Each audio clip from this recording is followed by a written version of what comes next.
नमस्कार। आज के इस एक्सप्लेनर में हम एक बेहद ही रोमांचक सफर पर जाने वाले हैं।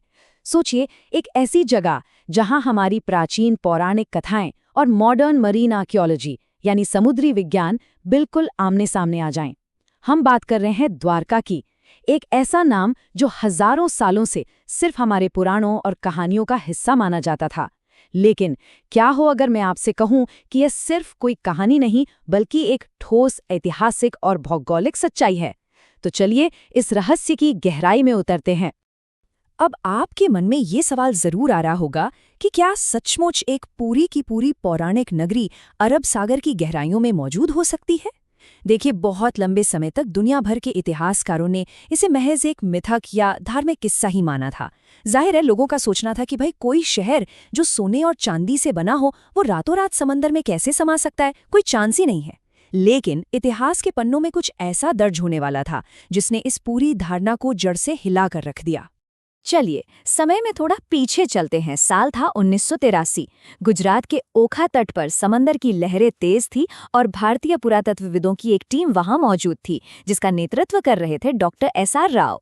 जैसे ही गोताखोरों ने पानी की नीली गहराइयों में छलांग लगाई, उन्हें रेत और चट्टानों के बीच कुछ ऐसा दिखा जो खैर प्राकृतिक तो बिल्कुल नहीं था। उन्होंने समंदर के नीचे बड़ी बड़ी चट्टानें और ऊंची ऊंची इंसानी दीवारों के ढांचे देखे जिन पर बेहद शानदार कारीगरी की गई थी। ये कोई आम पत्थर नहीं थे, ये एक डूबे हुए शहर की गवाही दे रहे थे। भाग 1, पौराणिक स्वर्ण नगरी श्री कृष्ण की द्वारका। अब इससे पहले कि हम इस खोज के वैज्ञानिक पहलू को समझें, आइए जरा समय में 5000 साल पीछे चलते हैं और देखते हैं कि हमारे प्राचीन ग्रंथ इस शहर के बारे में क्या कहते हैं। भागवत पुराण और महाभारत में इस नगरी का बहुत ही बारीकी से वर्णन किया गया है। कथाओं के अनुसार जब भगवान श्री कृष्ण मथुरा छोड़कर आए तो उन्होंने समुद्र देव वरुण से भूमि मांगी और समुद्र देव ने उन्हें 153.6 किलोमीटर की जमीन दे दी। फिर गॉड ऑफ आर्किटेक्चर यानी भगवान विश्वकर्मा ने खुद इस नगरी को डिजाइन किया। जरा सोचिए, ग्रंथों के मुताबिक यहाँ सोने और चांदी से बने 900 से ज्यादा भव्य महल थे। और सिर्फ महल ही नहीं, बल्कि उस जमाने में एक कमाल का इरिगेशन सिस्टम, पीने के साफ पानी की व्यवस्था और चौड़ी सड़कें थी जो सीधे बड़े बंदरगाहों तक जाती थी। मतलब ये शहर अपने समय से कहीं ज्यादा एडवांस था। भाग 2, श्राप और विनाश, द्वारका का पतन। लेकिन जैसा कि हम जानते हैं, हर सुनहरे युग का एक अंत होता ही है। अब सवाल ये है कि वो शहर जिसे स्वयं भगवान ने बसाया था वो अचानक गायब कैसे हो गया। आइए ग्रंथों के अनुसार इसके विनाश की टाइमलाइन को समझते हैं। महाभारत के युद्ध के बाद चीजें काफी तेजी से बदलीं। अपने 100 पुत्रों के मारे जाने से दुखी और क्रोधित होकर गांधारी ने श्री कृष्ण के यदुवंश के विनाश का श्राप दे दिया। इसके कुछ समय बाद एक और घटना हुई जहां श्री कृष्ण के पुत्र सांभ ने कुछ महान ऋषियों का मजाक उड़ाया। ऋषियों ने क्रोध में आकर श्राप दिया कि सांब एक लोहे के मूसल को जन्म देगा जो पूरे वंश का अंत कर देगा। और फिर वही हुआ। समय बीतने के साथ यदुवंशियों में आपसी कलह बढ़ती गई और वे प्रभास क्षेत्र में आपस में ही लड़कर खत्म हो गए। अंत में जरा नाम के एक शिकारी ने गलती से श्री कृष्ण को हिरण समझकर तीर मार दिया, जिसके बाद उन्होंने अपना देह त्याग दिया। ग्रंथों में बताया गया है कि जैसे ही श्री कृष्ण ने पृथ्वी छोड़ी, उनका वो भव्य सुनहरा शहर, वो पूरी की पूरी द्वारका नगरी बस एक ही झटके में समंदर की उफनती लहरों के नीचे समा गई। जो शहर एक पूरे युग की पहचान था, वो एकदम खामोशी से पानी के नीचे चला गया। भाग 3, पुरातात्विक अभियान, समुद्र में खोज। तो ये तो थी हमारी प्राचीन कथा, लेकिन क्या विज्ञान इस कहानी को सच मानता है? चलिए अब पौराणिक कथाओं से निकलकर मॉडर्न इन्वेस्टिगेशन की तरफ मुड़ते हैं। ऐसा नहीं है कि किसी ने सीधे समंदर में छलांग लगा दी। 20वीं सदी में इसके छोटे छोटे सुराग मिलने शुरू हुए। 1930 के दशक में कुछ मछुआरों और पायलटों ने पानी के नीचे अजीब सी सीधी रेखाओं वाली आकृतियां देखीं।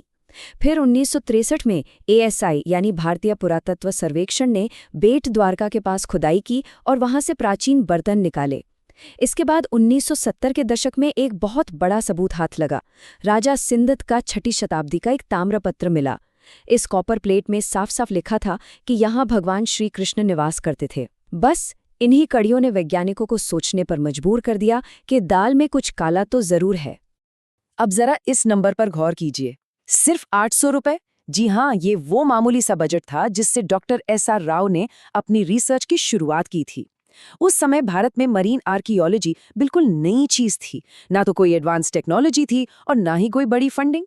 कई लोगों ने तो उनका मजाक भी उड़ाया कि वो एक धार्मिक कहानी को इतिहास बनाने की बेवकूफ़ी कर रहे हैं। लेकिन उनकी जिद के आगे ये सब छोटा पड़ गया और उन्होंने अपने ही वेतन और छोटे छोटे फंड से इस असंभव से लगने वाले मिशन को शुरू किया। अगले 3 दशकों में इन अभियानों ने जबरदस्त स्पीड पकड़ ली। 1983 से 1992 के बीच डॉक्टर राव की टीम ने पानी के नीचे 560 मीटर लंबी पत्थर की दीवारें और जहाज़ों को रोकने वाले समुद्री लंगर खोज निकाले। फिर 2001 से 2007 के बीच तो कमाल ही हो गया। National institute of ocean technology ने एडवांस सोनार तकनीक का इस्तेमाल करके 4000 वर्ग मीटर के हिस्से को स्कैन किया।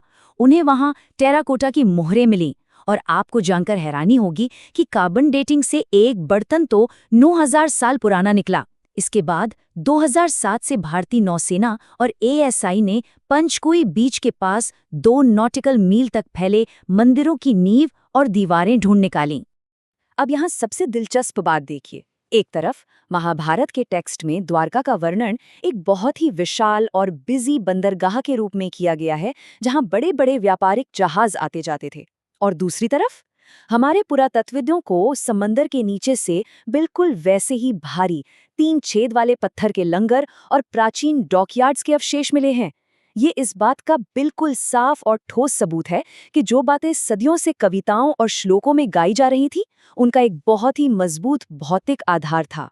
भाग 4, डूबने का विज्ञान, वैज्ञानिक दृष्टिकोण। अब यहाँ एक बहुत ही लॉजिकल सवाल उठता है, एक इतना बड़ा, इतना विकसित शहर अचानक पानी के नीचे कैसे गायब हो सकता है? चलिए इसे साइंस के चश्मे से देखते हैं। इसका जवाब इस नंबर में छिपा है, 25 मीटर। भूगर्भ शास्त्रियों के डेटा को अगर माने तो आज से लगभग 11,000 साल पहले समंदर का जो स्तर था वो आज के मुकाबले 25 मीटर नीचे था।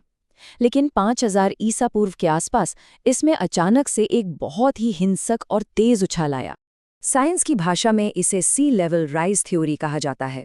ये सिद्धांत हमें बताता है कि कैसे हजारों सालों में जलवायु परिवर्तन और भूवैज्ञानिक घटनाओं की वजह से समंदर के जल स्तर में अचानक बढ़ोतरी हुई और उसने तटीय जमीनों को वापस अपने अंदर निगल लिया। ये थ्योरी द्वारका के डूबने के समय के साथ एकदम परफेक्टली मैच करती है। मतलब ये सिर्फ कोई पौराणिक श्राप नहीं था, ये एक बहुत बड़ी और वास्तविक जियोलॉजिकल घटना थी। और हाँ, ये सिर्फ भारत में नहीं हो रहा था, ये एक ग्लोबल फिनोमेनॉन था। 5000 से 3000 ईसा पूर्व के बीच पूरी दुनिया में समुद्र का स्तर बढ़ा था। वैज्ञानिकों को कैरिबियन में प्राचीन और भयानक सुनामी के सबूत मिले हैं। इंडोनेशिया में भी ठीक वैसी ही समुद्री हलचल के निशान मिले हैं।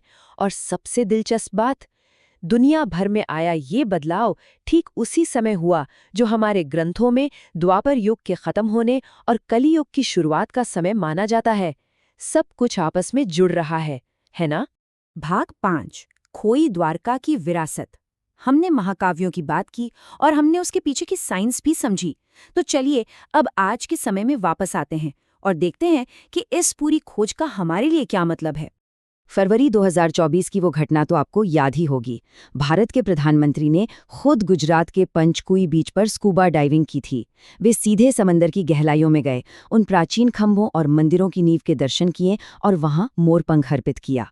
इस एक कदम ने पूरी दुनिया का ध्यान एक बार फिर से इस डूबे हुए शहर की ओर खींच लिया।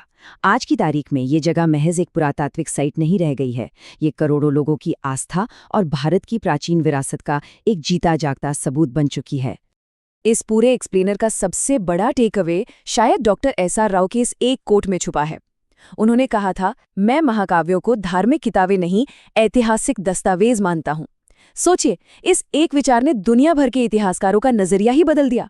जब हमारी आस्था और पौराणिक कथाओं को मॉडर्न साइंस के लेंस से देखा गया तो एक ऐसी सच्चाई बाहर आई जिसने मिथकों को असल भूगोल में बदल दिया। तो हम आज की इस चर्चा को इस बड़े और अहम सवाल के साथ खत्म करते हैं। दुनिया भर के महासागरों की खामोश गहराइयों में ऐसे और कितने मिथक दबे पड़े हैं जो बस इस बात का इंतजार कर रहे हैं कि मॉडर्न साइंस उन्हें सच साबित कर दे। इस बारे में ज़रा सोचिएगा। आज के हमारे इस एक्सप्लेनर में जुड़ने के लिए आपका बहुत बहुत धन्यवाद। सीखते रहिए और हाँ, सवाल पूछते रहिए।